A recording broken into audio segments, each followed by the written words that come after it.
Con Luis del Pino y Carmen Carbonell, tu opinión importa. En Mañanas en Libertad. Comenzamos el repaso a las noticias hablándoles de incendios y de cómo se llevó a cabo la presunta coordinación de los equipos de bomberos en este verano, porque según informa Voz Populi, el ministro Marlaska paralizó la ley de coordinación de bomberos precisamente por presiones de sus socios separatistas. Curiosamente, el Congreso de los Diputados mantuvo bloqueada durante nada menos que 30 meses esa ley de coordinación de bomberos, pese a que contaba con una amplia mayoría de apoyo.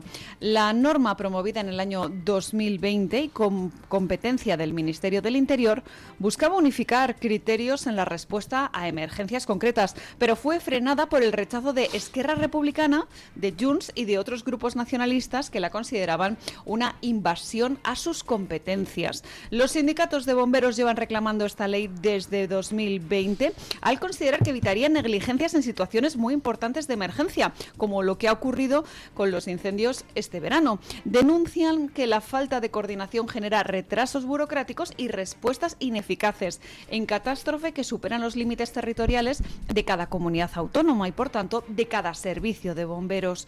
Por su parte, el Ministerio del Interior no ha aclarado por qué se dejó morir este proyecto, mientras que comunidades como el País Vasco ya han aprobado su propia normativa autonómica. Al final, pues resulta que casi todas las catástrofes que nos están pasando en España, excluyo por supuesto lo del volcán de La Palma, que sobre eso, pues responsabilidad no tiene ninguna Pedro Sánchez. De la atención posterior a los damnificados, sí, pero sobre la erupción del volcán, que yo sepa, todavía el socialismo no ha descubierto cómo hacer que los volcanes entren en erupción. Denles tiempo y lo descubrirán también. El caso es que en todas las catástrofes que se producen en España estamos viendo una constante, que es que el propio suceso catastrófico o la deficiente gestión posterior del suceso catastrófico pueden trazarse hasta iniciativas legislativas relacionadas fundamentalmente con el Partido Socialista y sus socios. No solo, algunas de esas iniciativas legislativas dependen de marcos más amplios, como el tema de la Agenda 2030, todas las normas supuestamente ecologistas derivadas de ellas, donde ahí ya están de acuerdo tanto PP como PSOE. Pero vamos, en la riada de Valencia, resulta que la limpieza de los barrancos pues era imposible. La construcción de la presa del Pollo también era imposible, en ambos casos por cuestión legislativa. Lo de la presa del Pollo era por la ley de la huerta de Ximo Puig. No se pudo llevar a cabo una obra que habría evitado muchísimos de esos 200 muertos. Y al final, pues, por unas cosas y por otras, lo que podría haber sido una riada manejable se transformó en una riada asesina. En el tema del gran apagón, el primer apagón total de nuestra historia, al final se puede trazar a el deseo de Sánchez o de Beatriz Corredor, presidenta de Red Eléctrica, o de ambos, por demostrar que España era más verde que nadie, aumentando artificialmente la proporción de renovables sin que la red estuviera preparada para manejar esa alta proporción de renovables. En el tema de los incendios, resulta que en buena parte de España no se puede tocar una piña porque te crujen a multas. En otra parte de España se puede tocar una piña, pero los trámites administrativos son tan engorrosos que hemos sabido, por ejemplo, que había pueblos que llevaban 10 años esperando que les autorizaran desbroces en el monte. Como consecuencia de esas leyes falsamente ecologistas, pues al final toda España estaba llena de combustible listo para arder en cuanto a algún canalla, y ya creo que se han detenido a más de 60, prendiera fuego a un trozo de monte o a un pasto. Bueno, pues al final siempre estamos en lo mismo. Y ahora sabemos, además, que la ley de coordinación entre bomberos, que tenía que haber estado aprobada y en la que el gobierno habría contado con el apoyo incluso de la oposición, que no está en su Frankenstein, pues resulta que fue paralizada por presiones de los separatistas catalanes. Los separatistas vascos y los separatistas catalanes, aparte de robarnos a todos los españoles, encima boicotean cualquier posibilidad de que España pueda tener una administración, por ejemplo, que la proteja de las catástrofes. ¿Se habría evitado, en caso de tener una ley de coordinación de bomberos, algo tan ignominioso como el hecho de que unos bomberos en Salamanca no pudieran acudir a apagar un fuego a 15 minutos de donde estaban, porque es que era otra comunidad autónoma, era la comunidad autónoma extremeña, me refiero al incendio de Jarilla?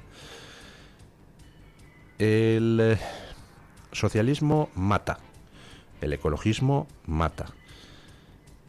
La pretensión de partidos a derecha e izquierda en el arco parlamentario europeo de imponer leyes de ingeniería social que lo que persiguen es el empobrecimiento de Europa, mata. Y o ponemos pie en pared o al final pues tendremos que aprender a vivir entre la catástrofe. Bueno, pues ya saben ustedes, podíamos haber tenido a los bomberos coordinados ante la mayor ola de incendios de los últimos 10 años, pero no los teníamos coordinados porque ERC y Junts le dijeron al PSOE, y el PSOE aceptó, que no querían esa ley de coordinación de bomberos porque, claro, ellos tienen sus competencias. Bueno, El Español sigue publicando informaciones sobre las redes presuntamente corruptas que parece que permeaban el Partido Socialista de arriba a abajo. Ayer pues nos hablaban de el dinerete que Gaspar Zarrías pues movió cuando fichó a la actual número 2 de organización del PSOE. Hoy pues El Español proporciona otro dato más, y además muy interesante por las conexiones que todos intuimos. Escuchen. Les seguimos hablando de los escándalos de corrupción que acechan al PSOE porque, según publica el diario El Español, Anabel Mateos, que es la que fuera número 2 de organización del PSOE, gestionó la cuenta de Huawei en el lobby Acento, mientras que su marido Antonio Hernando era director en aquel momento del gabinete de Pedro Sánchez en la Moncloa.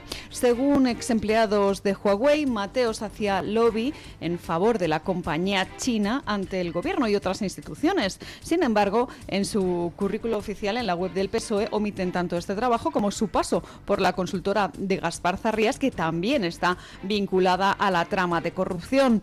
Curiosamente, en esos años sus ingresos se triplicaron, alcanzando los 134.000 euros en el año 2020, mientras que compaginaba su labor como concejal en Roquetas de Mar y además era diputada provincial en Almería. La consultora Acento, propiedad del exministro socialista José Blanco, recibió entre 200.000 y 300.000 euros de Huawei por gestionar sus intereses en la Unión Europea hasta el año 2025, pero el acuerdo se rompió tras estallar el escándalo de esos presuntos sobornos por parte de Huawei a eurodiputados. Bueno, o sea que Anabel Mateos, número 2 de organización del Partido Socialista, llevaba la cuenta de Huawei en el lobby Acento. ¡Caramba, qué coincidencia! Están en todas partes. ¿Cuánta gente ha habido trabajando para Huawei en España? ¿Tiene algo que ver todo esto con el hecho de que los equipos de Huawei estén, parece, situados en todos los puntos neurálgicos de nuestras redes de comunicaciones? ¿Qué relación tiene Sánchez, personalmente, con China y con Huawei? Porque, hombre, en fin, todos intuimos que si Sánchez tiene un número 2 corrupto, lo sustituye por otro número 2 corrupto que acaba en la cárcel y los que pone, pues resulta que también parece que tienen conexiones corruptas, pues todos intuimos que, hombre, que Sánchez a lo mejor tiene algo que ver con la corrupción, ¿verdad? A lo mejor es el jefe. Con lo de Huawei pasa 3/4 de lo mismo. Si Sánchez elige a un ministro de Exteriores casado con una que trabaja en Huawei, si resulta que el lobby socialista dirigido, bueno, socialista popular, porque está dirigido por Pepe Blanco del PSOE y por Alfonso Alonso del PP. Si tenemos ahí a ese lobby socialista popular, pues en fin, trabajando en favor de Huawei. Si Sánchez premia a quienes trabajaban en ese lobby con puestos, con ascensos dentro del partido. Si resulta que Sánchez da todo tipo de contratos a Huawei. Si resulta que Sánchez viaja a China con el padrinazgo de Zapatero, que a su vez tiene a sus hijas trabajando para Huawei, pues hombre, ¿cabe intuir que Sánchez, pues a lo mejor también está cobrando de Huawei? Pregunto, como sospecha. O sea, no estoy lanzando ningún tipo de imputación, Dios me libre. No sea que encima el que empapelen sea a mí. ¿Tiene Sánchez algún tipo de tejemaneje económico con China y con Huawei? Me gustaría saberlo, porque es que das una patada y salen 3 corruptos del PSOE, y das otra patada y salen 3 que trabajan para Huawei en el PSOE. Es una cosa espectacular. Bueno, pues nada, lean hoy El Español, donde se cuenta a qué se dedicaba Anabel Mateos, que trabajó en el lobby de Pepe Blanco y Alfonso Alonso, trabajó en el de Zarrías, en fin, la número 2 ideal para la Secretaría de Organización del Partido Socialista, ¿verdad? Sánchez tiene una habilidad especial para elegir a los colaboradores. Bueno, no, supongo que el criterio es muy fácil. ¿Pertenece a la mafia o no pertenece a la mafia? Sí, pues venga, hala, para arriba. Bueno, hablando de mafias, escuchen esta noticia porque es, en fin, para, como suele decirse, hacer pis y no echar gota. Les hablamos ahora del escándalo de los títulos falsificados y de aquellas personas que ocupan un puesto público sin tener la titulación necesaria para ello, porque la Junta de Andalucía ha iniciado el proceso para despedir a 23 empleados del Servicio Andaluz de Empleo, el conocido como SAE, que llevan más de 14 años trabajando sin la titulación exigida para esos puestos. La mayoría de los empleados sin título procedía de la extinta FAFE, que es una fundación disuelta en el año 2011 y que está investigada por enchufismo de militantes y de familiares directos del Partido Socialista. Los afectados desempeñaban funciones desde administrativos a técnicos sin tener ni siquiera en algunos casos el bachillerato, y ahora serán sustituidos en concursos que cumplan con los principios legales de mérito y de capacidad. Pues bien, ante esta medida, varios sindicatos como UGT, Comisiones Obreras, CESIF o la CGT, entre otros muchos, se han opuesto frontalmente al despido y han convocado movilizaciones. Las medidas de protesta incluyen una huelga en septiembre para presionar al gobierno del popular Juanma Moreno Bonilla para que mantenga a estos empleados en nómina. Alegan que la exclusión vulnera acuerdos alcanzados en la negociación del plan de estabilización y se da además la circunstancia de que 3 de los trabajadores afectados están además bajo una investigación de la UCO por contratos presuntamente arbitrarios vinculados a la FAFE. Bueno, la historia es abracadabrante. Ya saben ustedes que el Partido Socialista enchufó a docenas y docenas y docenas de paniaguados en la administración andaluza. El saqueo a los andaluces y a toda España fue brutal. El Partido Socialista es el partido más ladrón de nuestra historia, pero vamos, con muchísima diferencia. Hablamos de centenares, de miles de millones de euros malversados o robados. Bueno, pues resulta que en el 2011, al final, después de que la justicia empezara a investigar, se cierra la FAFE, la fundación esta para el empleo, donde habían enchufado, pues yo creo que hasta sus nietos. Pero nada, recolocan a la gente en otros sitios. Llega Juanma Moreno en 2018 40 años el PP sin ganar al Partido Socialista en Andalucía, la perpetua oposición. Por fin, en 2018, la, entre comillas, derecha se presenta dividida en tres: PP, Ciudadanos y Vox, que irrumpe por sorpresa en el Parlamento andaluz. Y por primera vez en 40 años se derrota al socialismo en Andalucía. Y Juanma Moreno pasa a ser presidente de la Junta de Andalucía gracias a Ciudadanos y a Vox. Vale. Y Juanma Moreno no echa a nadie, a ninguno de los cientos de enchufados del Partido Socialista. Todos siguen ahí empotrados, cobrando el sueldecito de los andaluces. Corre el tiempo, 7 años, llegamos a 2025 y en 2025 estalla el escándalo de los títulos falsos, que hasta el momento pues ha cobrado 2 víctimas. Una responsable en el PP, perdónenme, es que no me acuerdo cómo se llamaba, la que ha dimitido en el PP por su falsa titulación. Si no me equivoco es Noelia Núñez. Noelia Núñez, sí. Que además venía de Fuenlabrada y se consideraba que era una de, por así decirlo, las delfinas de Isabel Díaz Ayuso. Bueno, pues dimite Noelia Núñez en el PP y dimiten el comisionado para la Dana y su mujer. Bueno, su mujer no dimite, se jubila en Valencia.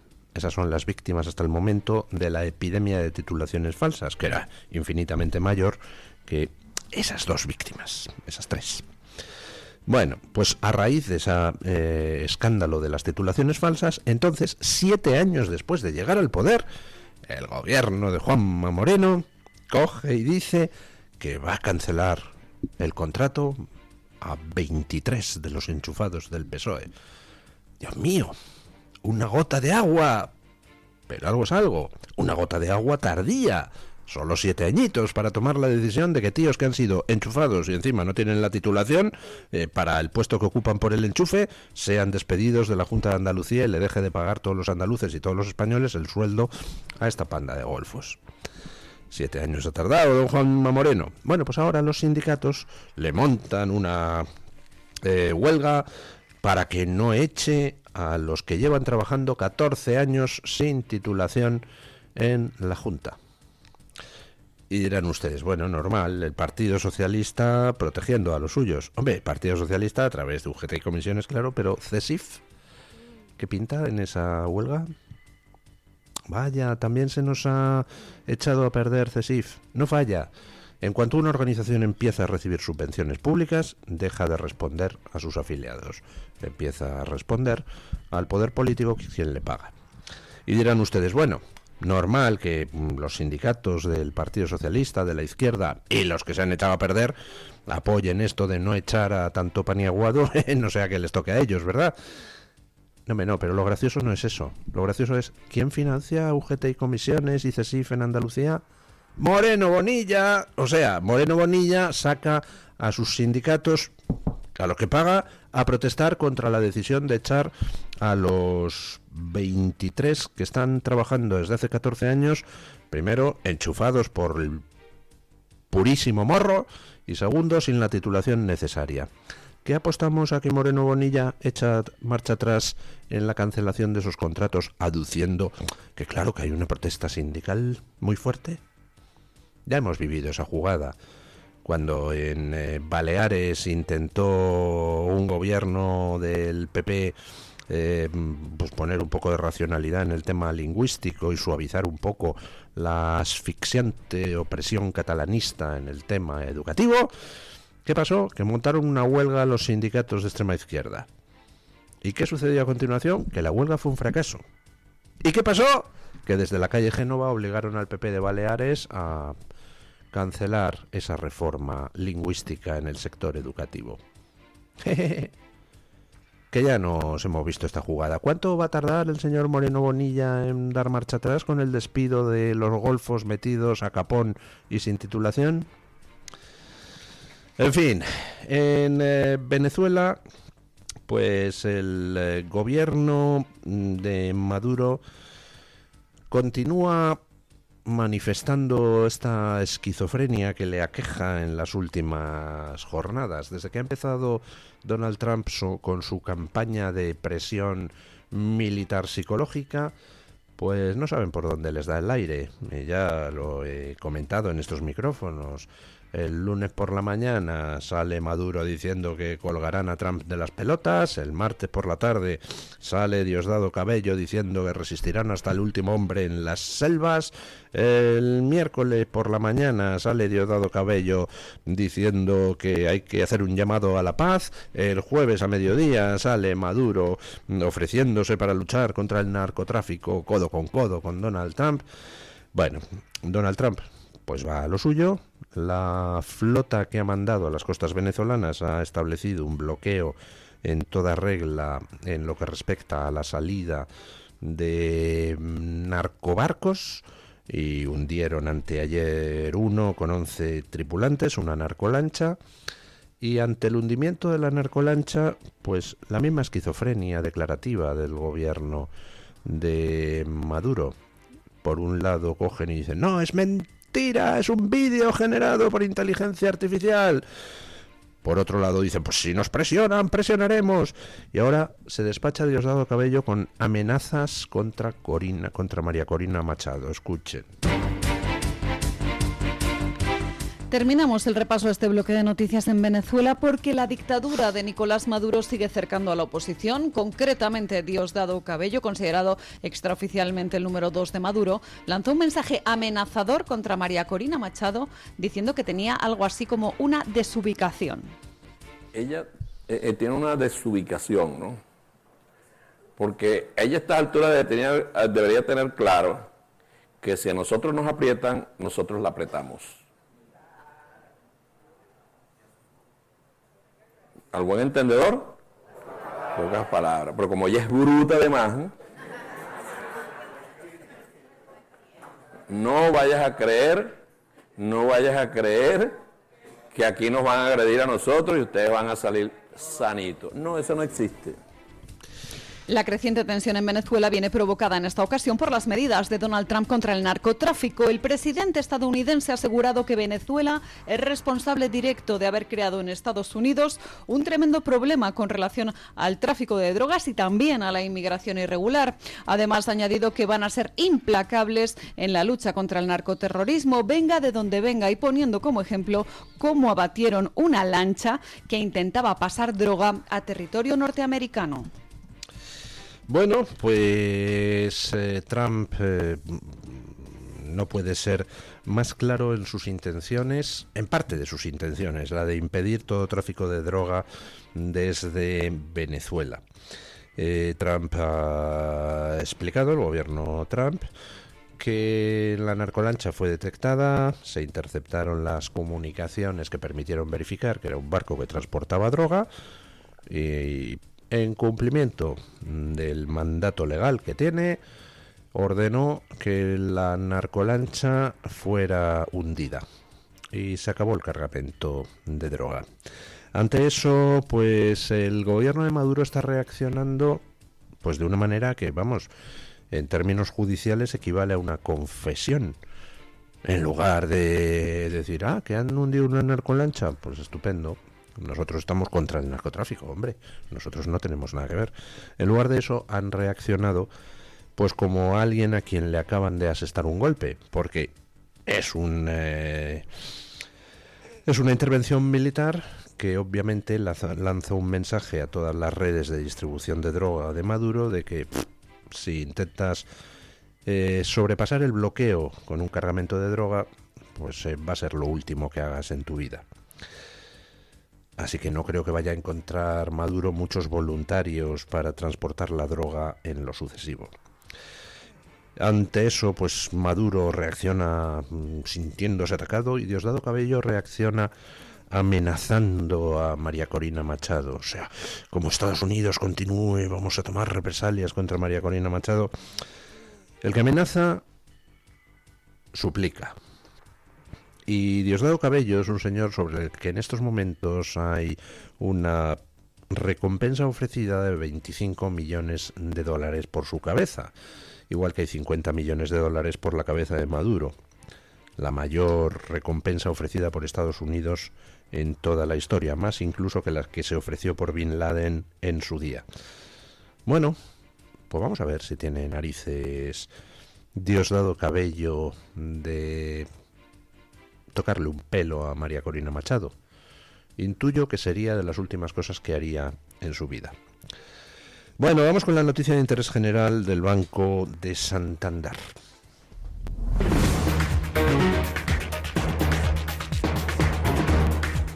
Banco Santander ofrece este espacio. Hoy en la noticia de interés general tenemos que hablarles de un terrible accidente ocurrido en el elevador de Gloria, en Lisboa. Al menos 15 personas han fallecido y hay más de una decena de heridos después de que este conocido funicular descarrilara tras soltarse un cable y fallaran los frenos, por lo que terminó impactando contra un edificio. Bomberos y equipos médicos desplegaron rápidamente un amplio operativo, mientras que la Fiscalía ya ha abierto una investigación para determinar por qué se ha producido este accidente en una de las atracciones turísticas más conocidas de Lisboa.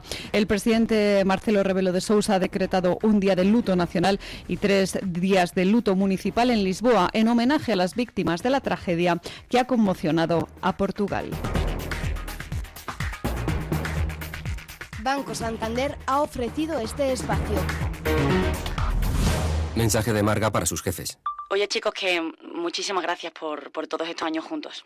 Pero me lo voy a montar por mi cuenta, ¿vale? Que como siempre me decíais que llamándome Margarita me pegaba a tener una floristería, pues os he hecho caso. Me he lanzado y ya tengo el local. Se va a llamar De Flor en Flor. Cuando sabes que ha llegado el momento, estamos contigo. Descubre todo lo que te ofrece el Santander para impulsar tu negocio desde 0 euros al mes. Promoción válida hasta el 20 de enero de 2026. Consulta condiciones en bancosantander.es. Cuando lo sabes, lo sabes. Ahora es tu momento de gastar. Vuela a Estados Unidos desde 199 euros. O Caribe, Centro y Sudamérica desde 269. Precios por trayecto, comprando ida y vuelta. Ahora es tu momento. Reserva ya en aereuropa.com. Air Europa, tú decides.